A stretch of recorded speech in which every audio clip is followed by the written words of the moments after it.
The pond was still that morning. Mist coiled across the water like breath from something sleeping just beneath, waiting for the sun to rise, or for something else to wake it. Among the reeds at the farthest edge of the marsh, a clutch of eggs nestled in a crooked nest. Most had hatched already, leaving behind cracked shells and peeping, downy ducklings. The mother, a weary mallard with missing feathers and one fogged eye, preened her chicks half-heartedly as they nuzzled close, chirping softly. Her gaze kept drifting to the last egg, the one that hadn't broken open. It was larger than the others, wrong-colored too, almost gray, veined with black filaments like frost across old glass. It pulsed faintly, like something breathing inside. She didn't remember laying that one, but she'd been tired, oh, so tired that spring. A crack spidered across its surface. The mother stiffened, her body tensing like a drawn bow. The other ducklings fell silent. Then the egg split. Out spilled a creature that looked nothing like its siblings. It was slick, not fluffy. Its skin was pale, almost translucent, and its eyes were too wide and too dark. It opened its beak, not yellow and flat like a duck's, but narrow, curved slightly inward, serrated like a fishhook. And it let out a sound. Not a peep or a chirp, it was closer to a whine, stretched, low and wet, like wind funneled through a cave mouth. The mother duck recoiled. Her ducklings scrambled behind her. The hatchling, this thing, twisted, limbs too long for its body, eyes already tracking movement, blinked sideways and smiled. The other pond creatures knew better. The frogs vanished, the muskrats swam away. Even the heron, tall and ancient and cruel, would not come near the nest anymore.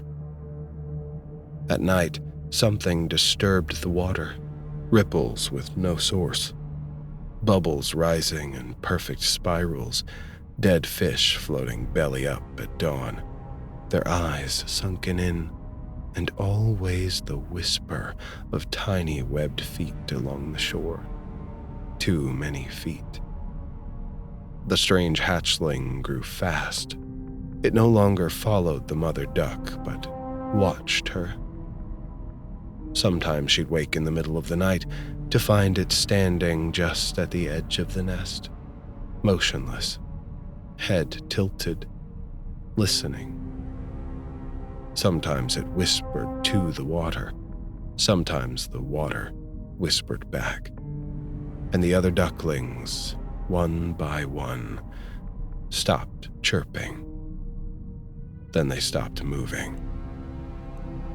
She buried them in the reeds. The mother duck began to forget how long she'd been there. Time unraveled like cattail fuzz. The sun rose and fell, but her body grew cold. Her eye dimmed further. She no longer bathed in the pond, no longer flew.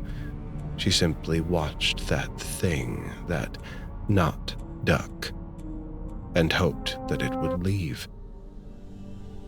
But it didn't. It waited.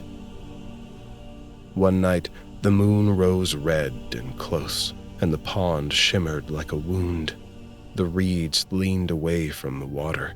There was a sound beneath the surface, like cracking ice and distant bells. The last hatchling stood at the water's edge, its reflection rippling. And something rose to meet it.